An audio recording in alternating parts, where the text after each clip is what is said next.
मुदिता के सभी श्रोताओं को नमस्कार। आज हम शिव सूत्र के आणुउपाय के सूत्र 34 और 35 पर हैं।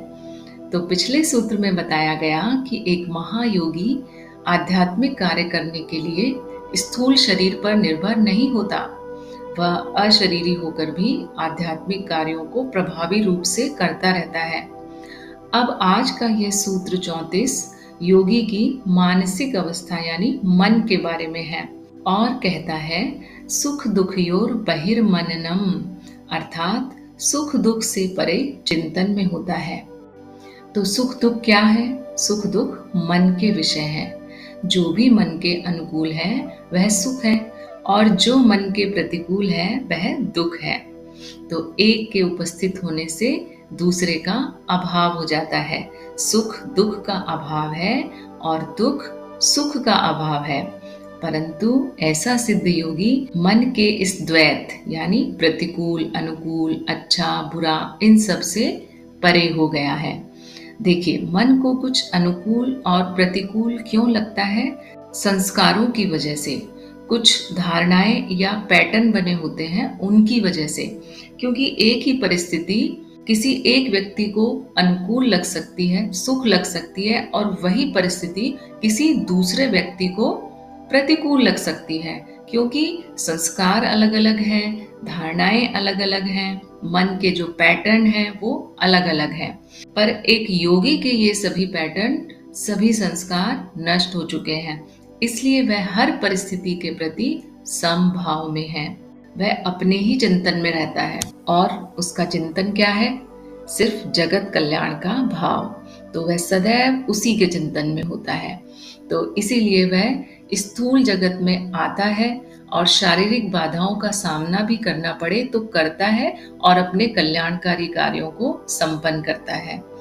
तो जैसे वह शरीर में स्थित होते हुए भी उससे लिप्त नहीं है, वैसे ही वह मन के सुख दुख आदि भावों से भी लिप्त नहीं है। यानी मन पर भी उसकी कोई निर्भरता नहीं है। तो ऐसा सिद्ध योगी मन में उत्पन्न होने वाली प्रिय अप्रिय सभी तरह की संवेदनाओं से अप्रभावित रहता है, विचलित नहीं होता। रामकृष्ण परमहंस जी, रमण महर्षि जी और अन्य कई योगी इसका उदाहरण हैं। अब अगला 35वां सूत्र ऐसे महायोगियों की अगली अवस्था का वर्णन करते हुए कहता है तद विमुक्त अस्तु केवली, अर्थात ऐसा जो विमुक्त हो गया है वह केवली है। तो सूत्र में कहे गए विमुक्त का क्या मतलब है? विमुक्त यानी आवागमन हेतु स्वतंत्र है। कौन सा आवागमन? निराकार से साकार और साकार से निराकार में आने के लिए वह स्वतंत्र है। सुख दुख के भाव से स्वतंत्र है, जिसके लिए दूसरा है ही नहीं, जिसमें द्वैत का पूरी तरह से नाश हो गया है, जो जान रहा है कि सब जगह वही है। ऐसा सिद्ध महायोगी कैवल्य को प्राप्त है। तो केवली या कैवल्य अवस्था क्या होती है? जिसके सारे कर्म बंधनों का क्षय हो गया है, नाश हो गया है, जो शून्य हो गया है पर शून्य होते हुए भी सर्वज्ञ है, जिसके लिए कुछ भी जानना शेष नहीं है, जिसकी दृष्टि पारदर्शी हो गई है और जिसके समक्ष माया के सारे रहस्य उजागर हैं।